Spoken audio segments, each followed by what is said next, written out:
Акыллы яңалыкка керә, бала өсөн тибә йөрәге.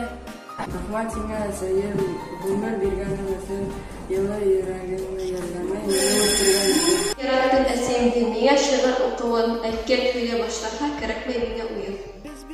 Йылмарас өй эсе ямдырак, әсәйләр бешергән аштар да тәмдерәк. Әсәйләр яраткас, шат беҙҙең йөҙөбөҙ, әсәйләр булғанға. Аяш тотты калкай бейте, ул да әсәйҙе алсаҡы. Әсәй буларга да һәтле ата беҙҙең баласаҡ. Инде бит яратам, эшкә китһә һағынам. Китмәһен тип тағыла, ҡайтһа уға һыйынам. Әсәй генә булған саҡта, бөтәгеҙ ҙә күңелдем. Яҡты нурлы йылы ҡояш көлөп тора шикелле. Йәш бер әсә килә урамға, ак юрғанда бала күтәреп, йәше ҡарты уның юлын ҡыймай, ебәрәләр алдап үткәреп. Бәпескәйе бик ауыр микән ни, маңлайында тирҙәр һибелгән, ерҙең киләсәген күтәргән бит.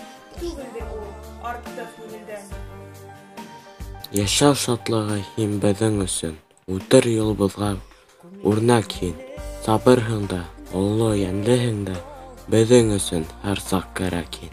Рәхмәт, әсәй, барыһы өсөн дә. Беҙҙең бәхет һинең яныңда. Йәшә мәңге ҡәҙер-хөрмәттә, тормош йәмле тик һин булғанға.